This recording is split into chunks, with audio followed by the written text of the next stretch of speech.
Bem, então vamos falar basicamente de uma elipse de uma maneira mais geral, quando ela tem a forma de uma equação de segundo grau, né, com b igual a zero e ac maior do que zero, certo? Então, considerando a equação de elipse de centro x0, y0, nós temos, e a reta focal paralela ao eixo OX, nós temos x menos x0 ao quadrado sobre a quadrado, mais y menos y0 ao quadrado sobre b quadrado igual a 1.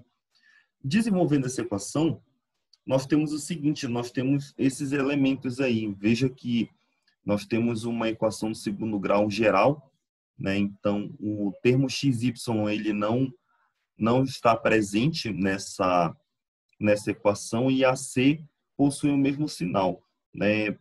Quando o termo B, só uma curiosidade aqui, quando o termo B ele é diferente de zero, nós dizemos que a elipse ela está transladada foi dada uma rotação nela, né? Não é transladada, ela foi rotacionada e nós devemos fazer algumas transformações para que seja retirada esse termo. Só que esse estudo não será feito no momento, ok? Então, nós temos a seguinte proposição.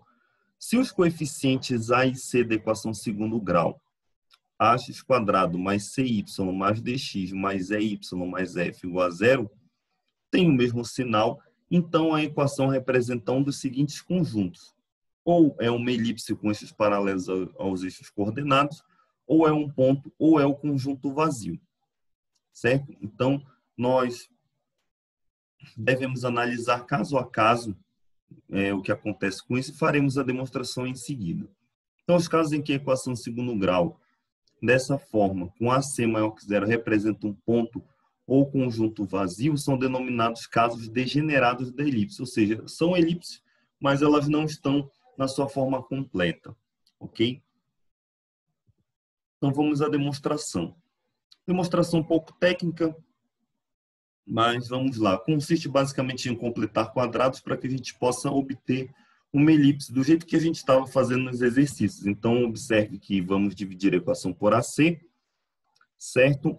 E aí nós vamos ficar com x quadrado mais d sobre ax sobre c, y quadrado mais e sobre c, y sobre a, igual a menos f sobre ac.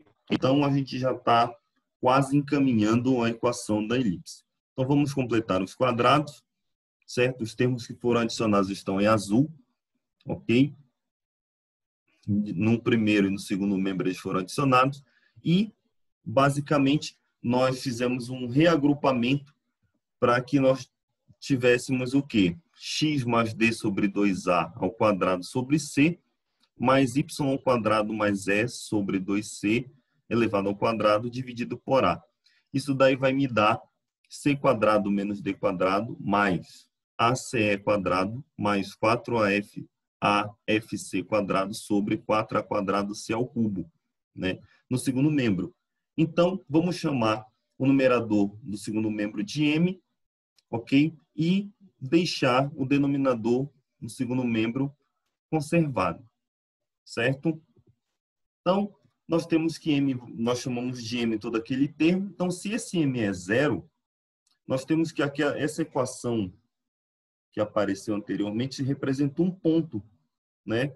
Porque nós temos o A e o C com o mesmo sinal, e observe que se isso for zero, a gente não tem uma elipse em si, né? Porque esses termos aqui, eles não vão aparecer, né? O C e o A, eles vão ter o mesmo sinal e você não conta com eles, você vai ter apenas um ponto, né?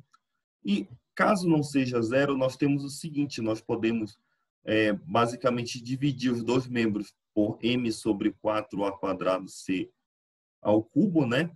E vamos obter esses quocientes no primeiro membro. Então, você terá x mais d sobre 2a ao quadrado sobre m dividido por 4a quadrado c quadrado e y quadrado mais e sobre 2c ao quadrado sobre m sobre 4ac c quadrado. E no segundo membro nós temos um, já que os termos eles são o mesmo, né? E tem que dar um, Ok? Daí nós temos agora uma equação de uma elipse, né? Nós conseguimos tirar todos esses elementos, ok? Então, se esse termo AC ele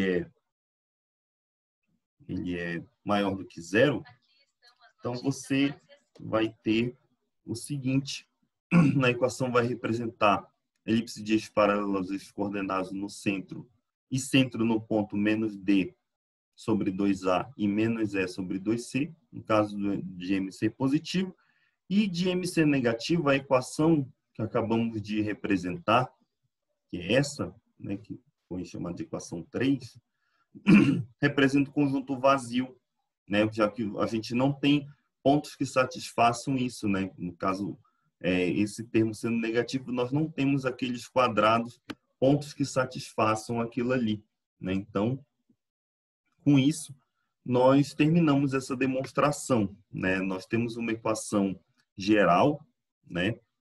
Dessa forma, né? E nós queremos transformar essa equação numa equação reduzida da elipse, né? E foi o que foi feito aqui, basicamente na mesma linha de quando você tenta, né, demonstrar uma equação de segundo grau. Aqui foi feita uma adaptação para que você pudesse chegar na equação reduzida da elipse, com raciocínio bem análogo, ok? Então, os casos em que a equação de segundo grau ax² mais cy² mais dx mais EY mais F igual a zero, com AC maior que zero representa um ponto ou conjunto vazio chamados casos degenerados da elipse, certo? São elipses, mas não são aparentemente uma elipse, ok? Então, vamos de exemplo. Verifique se as equações abaixo representam uma elipse ou uma elipse degenerada. Caso seja uma elipse, determine seus principais elementos. Então, vamos lá. Então, nós temos o exemplo A, 25x² mais 9y² menos 225. Aqui, basicamente, o que você vai fazer é dividir todo mundo por 225, né? E o 225 vai passar para o segundo membro, certo? E nós chegamos na equação da elipse. X² sobre 9 mais y² sobre 25 mais 1. A gente já tem direto que o A vai ser